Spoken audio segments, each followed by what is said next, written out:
ಬ್ರಿಟನ್ನಿಂದ ಕೊಡಗಿಗೆ ಬಂದು ನಾಪತ್ತೆಯಾಗಿದ್ದವರು ಪತ್ತೆಯಾಗಿದ್ದು ಎಲ್ಲಿ?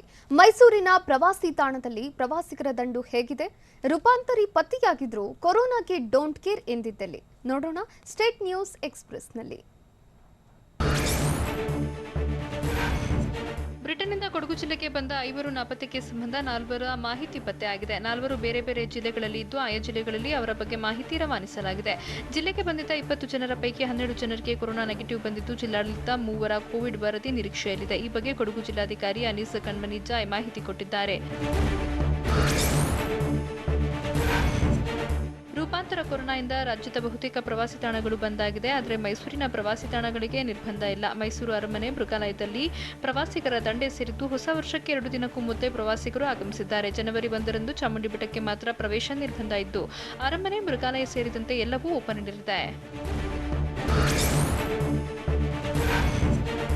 ಹೊಸ ವರ್ಷಾಚರಣೆಗೆ ಚಿಕ್ಕಬಳ್ಳಾಪುರ ಜಿಲ್ಲೆಯಲ್ಲಿ ಬ್ರೇಕ್ ಬಿದ್ದಿದೆ. ಜಿಲ್ಲೆಯಾದ್ಯಂತ ನಾಳೆ ಸಂಜೆ 6 ಗಂಟೆಯಿಂದ ಜನವರಿ 1ರ ಬೆಳಗ್ಗೆ 6 ಗಂಟೆವರೆಗೂ ನಿಷೇಧಾಜ್ಞೆ ಜಾರಿಯಲ್ಲಿದೆ. ಸೆಕ್ಷನ್ 144 ಜಾರಿ ಮಾಡಿ ಜಿಲ್ಲಾಧಿಕಾರಿ ಲತಾ ಆರ್ ಆದೇಶ ಮಾಡಿದ್ದಾರೆ. ಮೈಸೂರಿನಲ್ಲಿ ರೂಪಾಂತರಿ ಕೊರೋನಾ ವೈರಸ್ ಭೀತಿಗೆ ಜಿಲ್ಲಾಡಳಿತ ಹೈ ಅಲರ್ಟ್ ಆಗಿದೆ. ಲಂಡನ್ನಿಂದ ಬಂದವರ ಮೇಲೆ ನಿಗಾ ಇಟ್ಟಿದ್ದು ಬ್ರಿಟನ್ನಿಂದ ಬಂದವರಿಗಾಗಿ ಮೈಸೂರಿನ ಪುರಭವನದಲ್ಲಿ ಕ್ಯಾಂಪ್ ಆಯೋಜಿಸಲಾಗಿದೆ. ಮೈಸೂರಿಗೆ ಇದುವರೆಗೂ ಲಂಡನ್ನಿಂದ 137 ಜನ ಆಗಮಿಸಿದ್ದು ಇದರಲ್ಲಿ 29 ಜನ ಬೇರೆ ಜಿಲ್ಲೆಯವರಾಗಿದ್ದಾರೆ. ಉಳಿದ 108 ಜನ ಆರೋಗ್ಯ ಇಲಾಖೆ ಸಂಪರ್ಕದಲ್ಲಿದ್ದು ಒಬ್ಬರ ವರದಿ ಬಾಕಿ ಇದೆ. ಬೆಂಗಳೂರು, ಶಿವಮೊಗ್ಗದಲ್ಲಿ ರೂಪಾಂತರಿ ವೈರಸ್ ಪತ್ತೆಯಾಗಿರುವುದರಿಂದ ಮಂಡ್ಯ ಜಿಲ್ಲಾಡಳಿತ ಫುಲ್ ಅಲರ್ಟ್ ಆಗಿದೆ.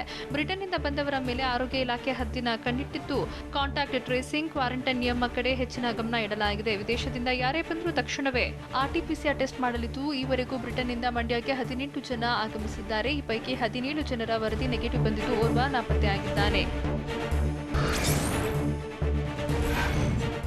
ಇಂಗ್ಲೆಂಡ್ನಿಂದ ತುಮಕೂರು ಜಿಲ್ಲೆಗೆ ಈವರೆಗೂ 17 ಜನ ಬಂದಿದ್ದು ಎಲ್ಲರ ಕೋವಿಡ್ ವರದಿ ನೆಗೆಟಿವ್ ಬಂದಿದೆ. ಇಂಗ್ಲೆಂಡ್ನಿಂದ ವಾಪಸ್ ಬಂದವರ ಪ್ರಾಥಮಿಕ ಸಂಪರ್ಕಕ್ಕೆ ಬಂದ ಓರ್ವನಿಗೆ ಪಾಸಿಟಿವ್ ಬಂದಿದ್ದು ನಿಮ್ಹಾನ್ಸ್ಗೆ ಸ್ಯಾಂಪಲ್ ಕಳಿಸಲಾಗಿದೆ. ವರದಿ ಬಂದ ಬಳಿಕ 2ನೇ ಹಂತದ ಕೊರೋನಾ ತಗುಲಿದೆ ಅನ್ನೋದು ಗೊತ್ತಾಗಲಿದೆ.